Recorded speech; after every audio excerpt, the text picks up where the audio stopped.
Her researchers studied 8,690 babies across 13 countries. British babies cried the most. American babies were close behind.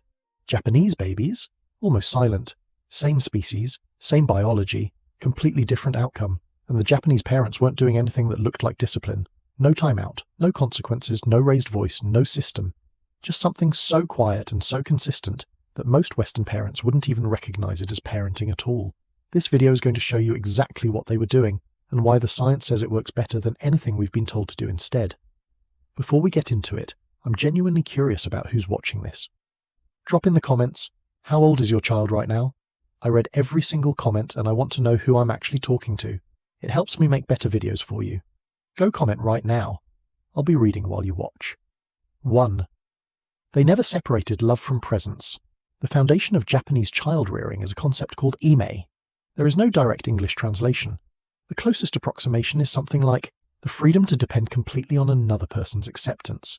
The specific comfort of knowing that you can be fully yourself, imperfect, difficult, struggling, and the relationship you depend on will still be there. This is not the same as permissiveness.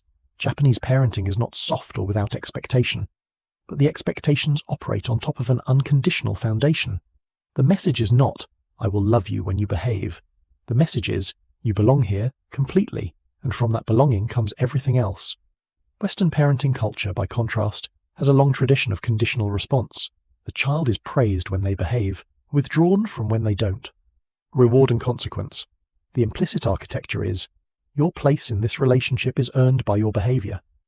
What does a child's developing nervous system do with conditional love versus unconditional belonging?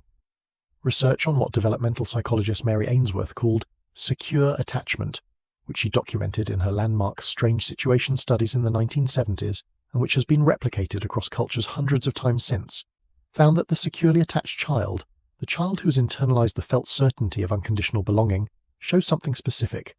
Lower baseline cortisol, greater willingness to explore, faster recovery from distress, stronger emotional regulation, more cooperation with caregivers. Not because they were disciplined into cooperation, because the security of unconditional belonging produced a nervous system that did not need to fight. A child who is fighting for their place in the relationship cannot simultaneously be learning how to behave in the world. A child who knows their place is secure can. The Japanese mother who does not raise her voice, who does not threaten, who does not withdraw love as leverage, she's not being passive. She's building something, the foundation on which all behavior, all learning, all development gets built. The felt certainty, I belong here. Whatever I do, I belong here. And from that certainty, the child can afford to care what she thinks. 2. They understood that punishment teaches the wrong lesson. Here is a question nobody asks. What does punishment actually teach? Not what we intend it to teach. What the child's developing brain actually extracts from the experience of being punished. When a child misbehaves and a parent responds with punishment, timeout, withdrawal, consequence, several things happen simultaneously in the child's nervous system. The stress response system activates, cortisol rises, the amygdala, the brain's threat detection center, fires, and the child's attention, their working memory, their capacity for learning and reflection narrows dramatically. Because that is what the stress response does. It narrows focus to the immediate threat. So the child is in timeout. And what are they thinking about? Not what they did wrong, not how to behave differently. They are thinking about the punishment, about how unfair it feels, about the relationship rupture, about their own distress. Research from the University of New Hampshire on the neurological effects of punishment-based discipline found that children who experienced regular punitive consequence showed higher baseline cortisol, greater reactivity to stress, and, critically, showed more external locus of control, meaning they learned to regulate their behavior based on external threat rather than internal values. They behaved when someone was watching. They did not behave when nobody was watching.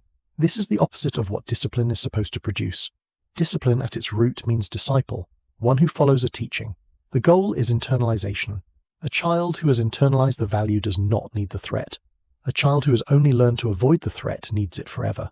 Japanese parenting philosophy, embedded in a concept called shitsuke, often translated as discipline but more accurately meaning the cultivation of inner character, operates on the assumption that external punishment cannot build internal values.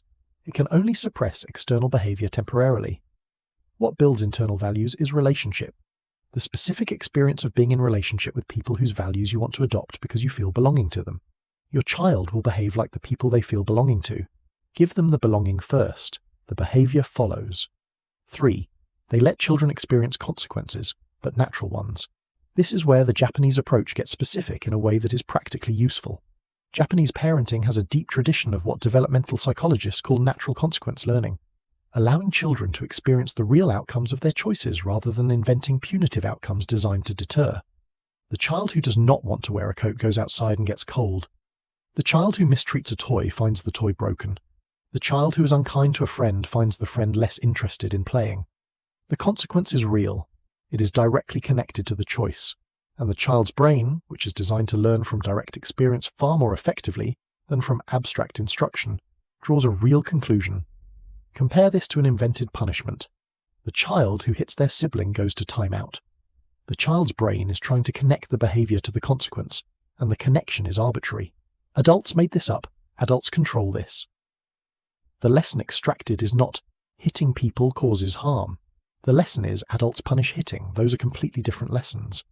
Research on the neuroscience of moral development from Jonathan Haidt's foundational work at NYU has found that moral reasoning in children develops through the experience of real social consequences, through the actual experience of actions affecting relationships, affecting other people's feelings, affecting the fabric of the social world the child lives in. Abstract punishment disconnected from real consequence does not build moral reasoning. It builds punishment avoidance. The Japanese mother who lets her child experience the cold, the broken toy, the strained friendship, she is not being negligent. She is being precise. She is letting the world do the teaching that invented consequences cannot do, and she is staying close while the lesson lands, present, available, not saying "I told you so." Just there, when the child needs to process what happened. The presence during the consequence is where the learning happens, not the consequence alone, the presence. 4. They use the relationship itself as the tool. Halfway through explaining this to parents, I always notice the same moment. The moment where someone realizes that everything in this approach hinges on one thing, the quality of the relationship. You cannot use relationship as a tool if there is no relationship. You cannot let natural consequences teach if the child does not have a trusted adult to process the consequence with. You cannot build internal values through belonging if the child does not feel belonging. Which is why the Japanese investment in the early years, the skin-to-skin contact, the co-sleeping, the constant physical proximity, the concept of satogari where new mothers return to the family home for months after birth surrounded by support, is not incidental to the discipline philosophy. It is the discipline philosophy. The relationship being built in those first years is the tool that everything else runs on. This is actually in my book. They can't say it yet. There's a line about this I keep coming back to. Your baby is not a passive recipient of care. They are an active, evaluating, learning, feeling person. The whole chapter on attachment explains why these early investments compound over years. Link in the description if you want to go deeper. Back to the relationship as tool. What does this look like practically? When a Japanese child misbehaves, the primary intervention is not consequence. It is connection. The parent gets closer, not further away. They may say very little. They may simply be present with the child in the aftermath of the behavior, allowing the child's own emotional experience, the guilt, the discomfort, the awareness of having disrupted something, to do its work. Research on what developmental psychologist Martin Hoffman called inductive discipline found that the single most effective approach to building internalized moral behavior in children was empathy induction, helping the child feel the impact of their behavior on others, not punishment. Empathy. Look at your sister's face. How do you think she feels right now? This works because of how the mirror neuron system functions in childhood. When a child is directed to attend to another person's emotional state, their mirror neurons activate. They simulate the other person's experience. They feel something. That feeling, not the threat of consequence, but the actual felt experience of impact on another person, is what builds moral behavior. You cannot punish empathy into a child. You can guide them into experiencing it. That is what the Japanese approach does, and it requires the relationship to work.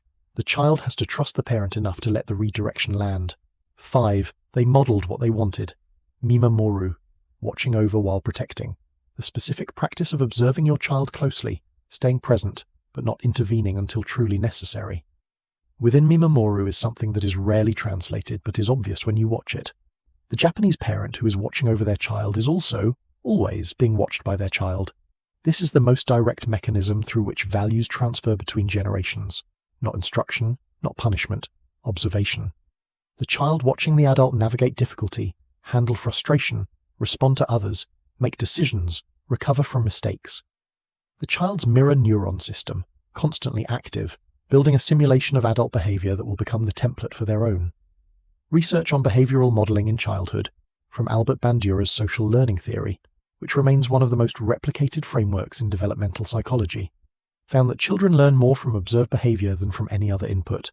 Not what adults tell them, what adults do when they think nobody is watching. The Japanese cultural emphasis on self-restraint, on enryo, the quiet management of one's own emotional expression as a form of respect, produces caregivers who model the very regulation they want to see in their children, parents who feel frustration and manage it, who disagree and repair, who experience disappointment and keep going, who are not performing calm but practicing it. Your child is not listening to your instructions, they are watching your life, and what they watch becomes the template for how they live theirs. This is not metaphor, this is the literal mechanism of child development. The most powerful discipline intervention available to you is not a consequence, it is your own behavior when things are hard. 6. They treated emotional expression as information, not behavior. In Western parenting culture, a child who is crying, angry, or distressed is often treated as a child who is behaving badly. The emotional expression is the problem to be managed. Stop the crying. Manage the anger. The goal is a child who appears regulated. In Japanese parenting culture, and in the broader philosophy of emotional development that researchers like Ed Tronick and Daniel Stern have documented, emotional expression in children is information. It is the child's nervous system communicating something about its current state. And the appropriate response to information is not suppression, it is acknowledgement. The Japanese mother who sits with her distressed child, who does not rush to stop the distress, who says very little but remains close and regulated. She's doing something specific. She's allowing the emotional experience to complete itself.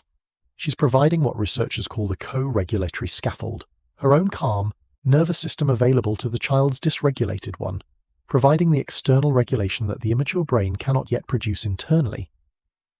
Research on emotion regulation development from Harvard's Center on the Developing Child has found that the capacity for self-regulation, the ability to manage emotional states, tolerate frustration, delay gratification, is not a trait children have or don't have. It is a capacity that is built through thousands of co-regulation experiences in the early years, built through the specific repeated experience of I am overwhelmed, the trusted person stays calm, my system borrows their calm and I return to baseline. A child whose distress is consistently punished or suppressed does not learn to regulate. They learn to suppress. Suppression and regulation are not the same thing. The child who suppresses has the same cortisol, the same activation, the same internal storm. They have just learned not to show it. The child who's been co-regulated thousands of times has a different nervous system, a nervous system that has practiced returning to baseline, with help, until it can begin to do it without help. The Japanese approach does not produce calm children by suppressing their emotions. It produces calm children by receiving their emotions, again and again, until the children develop from the inside what was scaffolded from the outside. That process takes years, it is invisible, and it cannot be replaced by any punishment system ever invented. 7. They repaired every rupture. No parent is calm all the time. No parenting philosophy produces perfect consistency. The Japanese approach is not about never losing patience, never responding imperfectly, never having a moment where you communicate something you did not intend to communicate. What it is about, and what the research on secure attachment most consistently identifies as the critical variable, is repair. Ed Tronick's landmark research found that even the most attuned parents are in genuine synchrony with their babies only about 30% of the time. The other 70% involves misattunement, rupture, and disconnection. The variable that predicted secure attachment was not the 30%, it was what happened in the 70%, whether the rupture was followed by repair. In Japanese parenting culture, there is a strong tradition, embedded in broader cultural values around harmony, around the restoration of relationship, around gomen nasai as a genuine act rather than a performative one, of coming back after the hard moment, of returning to the child with presence, with warmth, with the implicit message, that was not what I wanted for us. We are okay. I am still here. This repair is not weakness. It is the most powerful teaching available. When a parent repairs, when they come back after the rupture with genuine presence, they are teaching the child something that no perfect moment can teach, that relationships survive difficulty, that the person who hurt you comes back, that love does not disappear when things go wrong. that rupture is not the end. The child who learns this lesson, deposited across hundreds of repairs across the years of childhood, becomes the adult who can sustain relationships through difficulty, who does not catastrophize conflict, who knows, at a level beneath thought, that repair is possible. Research from the Minnesota Longitudinal Study of Risk and Adaptation, one of the most comprehensive developmental studies ever conducted, following individuals from infancy into adulthood, found that the quality of early attachment repair was one of the strongest predictors of adult relationship quality measured decades later. You will get it wrong, every parent does. The question is not whether you rupture, the question is whether you repair. Come back, every time. That is the discipline. 7 principles, a philosophy that is ancient, that is culturally specific, and that modern developmental neuroscience has independently validated in almost every detail. Unconditional belonging before behavioral expectation. Punishment teaches the wrong lesson. External avoidance, not internal values. Natural consequences connected to real choices. Relationship as the primary tool. Modeling as the primary teacher. Emotional expression received, not suppressed. Rupture followed always by repair. None of this requires you to be Japanese. None of it requires a particular culture or a particular history. It requires a willingness to see your child's behavior not as something to be managed, but as something to be understood. To see the relationship not as the context in which discipline happens, but as the discipline itself. The 8,690 babies in that study, the Japanese ones who barely cried, were not born calmer. They were not genetically different. They were being held differently. Their nervous systems were being regulated differently. Their belonging was being communicated differently. Your child's nervous system is being built right now, from the material of your ordinary days, from how you respond when they are difficult, how you return after the hard moments, how present you are in the moments that feel small. That is the discipline. And it was never about punishment. Subscribe to Mindful Parenting. And seriously, drop your child's age in the comments. I want to know who's watching.